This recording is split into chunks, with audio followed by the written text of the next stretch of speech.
হঠাৎ ট্রেনের চেন টেনে গাড়ি দাঁড় করিয়ে আমরা বাড়ি এলাম কেন? ভিডিওটা দেখতে থাকো, পুরো ব্যাপারটা আমি শুরু থেকে বলছি।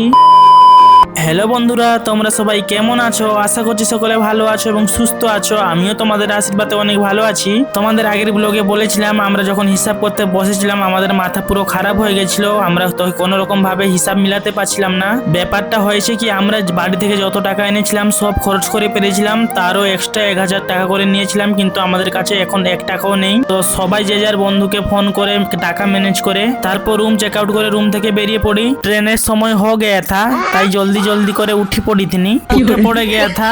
वीडियो बनाने का समय पाई नहीं। তুমি যদি ভিডিও में লাইক नहीं किया জলদি লাইক করে দাও। मैं তোমাদের সঙ্গে এত সুন্দর কথা বলা তোমাদের কেমন লাগা কমেন্ট করে জানাগা।